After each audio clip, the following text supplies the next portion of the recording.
In this video, I will show you how you can set up a lock screen password on your Samsung Galaxy S26, S26 Plus, or the S26 Ultra.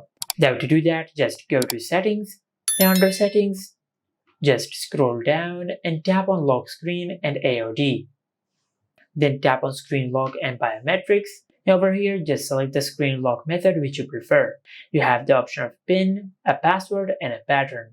And also you have an in-display fingerprint sensor if you want to set your fingerprint. And also you can use the selfie camera to register your face as a face unlock biometric. But for now, I will select the PIN. Now from here, just make sure you create a PIN which must consist of at least 4 digits. After you do that, then just tap on Continue and select Use Anyway. Now just enter your PIN one more time to confirm your PIN. Then select OK. Now just tap on Done. Now if you go to the lock screen of your Samsung phone, as you can see, we have successfully set a lock screen password for Samsung device.